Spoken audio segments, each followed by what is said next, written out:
Radhika kitchen. ఈరోజు మీకు చూపించబోయే రెసిపీ వచ్చేసరికి కాకరకాయ కర్రీ అండి. కాకరకాయ కర్రీ ఒకసారి ఇలా చేసి చూడండి. పెద్దగా చేదు లేకుండా కమ్మగా ఉంటుంది. అన్నంలోకి కలుపుకోవచ్చు. చాలా చాలా టేస్టీగా ఉంటుందండి. ఒకసారి నేను చెప్పినట్లు ట్రై చేయండి. ముందుగా కాకరకాయ కర్రీ కోసం కాకరకాయలను కట్ చేసి నేను చూపిస్తున్నట్టుగా పైన బుడుపుల్లాగా ఉన్నాయి కదండి, వాటిని నైఫ్ తోటి లైట్గా తీసేసేయండి. ఇలా చేయడం వల్ల చేదు తగ్గుతుంది. నీట్గా నీళ్ళతో కడిగి తీసుకోవాలి.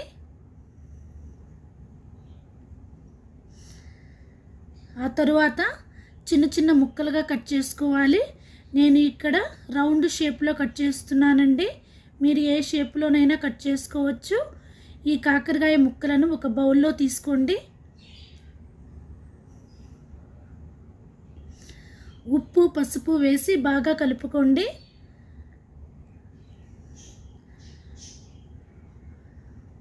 ఒకవేళ కాకరకాయలో విత్తనాలు వద్దనుకుంటే తీసేసుకోవచ్చండి.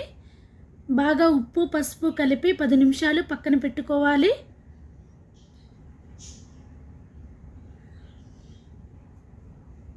పది నిమిషాల తర్వాత నేను చూపిస్తున్నట్టుగా కాకరకాయ ముక్కలను గట్టిగా పిండి తీసుకోండి. ఇలా చేయడం వల్ల కాకరకాయ ముక్కల్లో ఉన్న చేదు ఆల్మోస్ట్ తగ్గుతుందండి.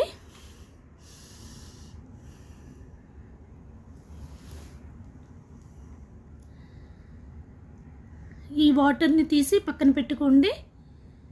ఇప్పుడు ప్యాన్లో 3 టేబుల్ స్పూన్ల దాకా ఆయిల్ వేసుకొని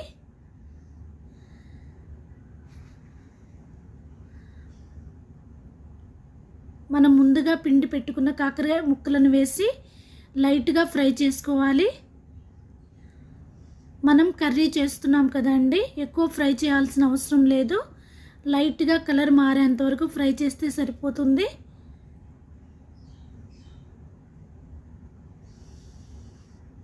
ఇదిగో చూడండి, కలర్ మారినాయి కదా.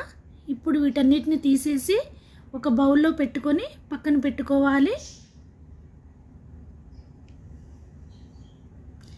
ఇదే ఆయిల్లో 1 టేబుల్ స్పూన్ పోపు దినుసులు వేసి ఫ్రై చేసుకోవాలి.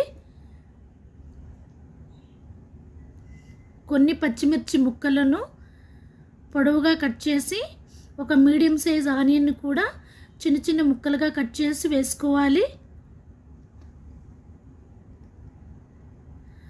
ఉల్లిపాయ కొంచెం మెత్తబడేంత వరకు ఫ్రై చేసుకోవాలండి. కొంచెం ఉప్పు వేసి ఫ్రై చేస్తే తొందరగా ఉల్లిపాయ మగ్గుతాయి. కొంచెం కరివేపాకు, అల్లం వెల్లుల్లి పేస్టు పచ్చి స్మెల్ పోయేంత వరకు ఫ్రై చేసుకోవాలి. తరువాత ఒక మీడియం సైజు టమాటోను కూడా యాడ్ చేసి బాగా ఫ్రై చేసుకోవాలి. దీనిలో 1 టేబుల్ స్పూన్ పసుపు,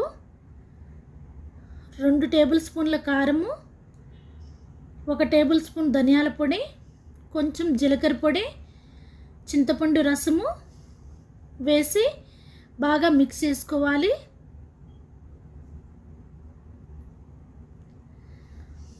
వీలైతే కొంచెం వాటర్ వేసి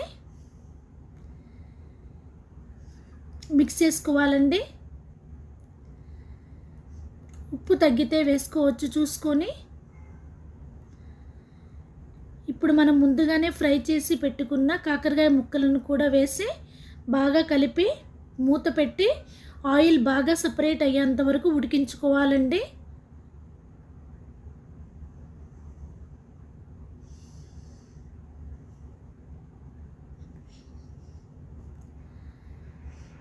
చూస్తున్నారు కదా, కొంచెము మెంతి పొడి వేస్తున్నాను.